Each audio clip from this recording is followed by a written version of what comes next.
את הבעל הראשון שלה, אני בטוח הייתי, אם לא היה לו טעם כזה גרוע. אני אגיד לך מה, תבוא אליי עם הזקן הגבוה, השחור, החסר זרועות, ואני אשר אותו ישר בשבילך. בסדר מתוקה? הנה הכרטיס שלי. או, כוכבים אדירים. האם העיניים שלי מטעות אותי? אלסטור?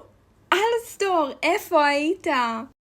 הניצוץ בחדרים האלו באמת דח, בלי הנוכחות שלך מי זאת שהבאת קדימה על הסטורי? יותר מדי צעירה בשבילך?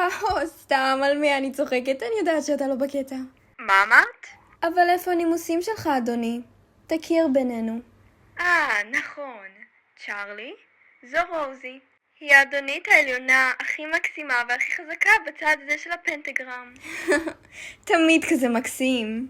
ורוזי, העונג שלי להכיר לך את הנסיכה צ'ארלי מורנינגסטאר, הבת של לוציפר, והיורשת לכס הגיהנום. היי. וואו, איזה הפתעה מלכותית. היכנסי. אני יכולה להציע לך משהו לאכול? אני בטוחה שיש לי איזושהי רגל כאן. על מי אני צוחקת?